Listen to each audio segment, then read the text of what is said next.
And Egyptian officials say that they found the cockpit voice recorder from EgyptAir flight MS-804. The plane was en route to Cairo from Paris when it crashed in the Mediterranean, killing all 66 people on board. The cause of the crash has not been determined, but flight data does indicate smoke was detected on board before the crash. CBS News transportation correspondent Kris Van Cleave has been following this story. He joins us now from Washington, D.C. Kris, good to see you. Investigators have been slowly finding pieces of the plane's wreckage. How did they locate the black box? Well, they brought in several ships. One of them with special sensors picked up the wreckage yesterday. It found several locations of significant wreckage, and it is believed that it is inside some of that wreckage where this black box was found. I was talking with Mark Rosenker, our analyst on safety and a former National Transportation Board safety chairman. He was saying that as soon as he heard that they had found a lot of wreckage, he figured it was just a matter of time until the black boxes showed up. And so far, they have found one of the two. There are two of these black boxes, even though they're actually orange when you see them. One is the voice data recorder, and the other is the flight data recorder. They've recovered the voice recorder. And what that can tell them, certainly you'll hear the conversations between the pilots leading up to whatever happened. You'll hear any audible alarms in the cockpit. And they can even go in and look on sort of a sound graph, if you will, at the noises in the background.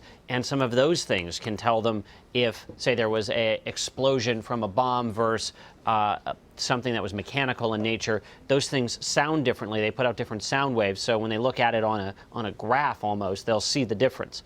So certainly you want to try to find both of these, but the data recorder will help investigators. It's going to give them a better picture than they have right now. And Kris, do we know if the voice data recorder is completely intact and functioning?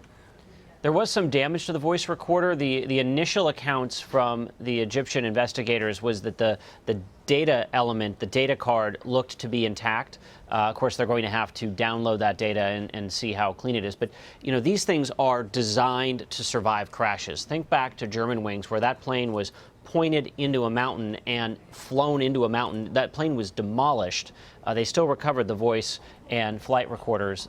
And they both worked. They were able to download the information. The NTSB has an investigator standing by to help with that procedure. The black boxes are made by an American company, Honeywell. So the NTSB certainly very skilled at recovering data off of these things, and say they are ready to help with this investigation as soon as they're asked. Kris, I know the Egyptians had said so many different things during this investigation that have turned out not to be true. How can we be confident they've definitely found this voice recorder? Well, you know, certainly anything is possible here. You've got a third party that is in charge of the actual salvage, and that they're the same people that reported finding this wreckage and are now in the process of mapping it. So there seems to be reasonable comfort with this report that the voice recorder has been recovered. Of course, the big question is, where's the data recorder? Typically, both are in the tail of the aircraft. So if you find one, typically the other one's not too far away, but that also depends on the size of the debris field. What we don't know, we know that they found wreckage. We don't know the amount of distance it's spread over. Certainly, if it's spread over a larger distance, one, it's harder to find things, and two, it may indicate that the plane broke up in the air. If it's more close together, that would be an indication to investigators the plane may have broken up when it hit the water. Certainly, it's easier to find things the more intact the wreckage is. But that's one of the big questions now is where is that data recorder? Because, you know, the clock is ticking on its pinger. All right, Kris Van Cleave, thank you so much for your reporting. Appreciate it. Sure thing.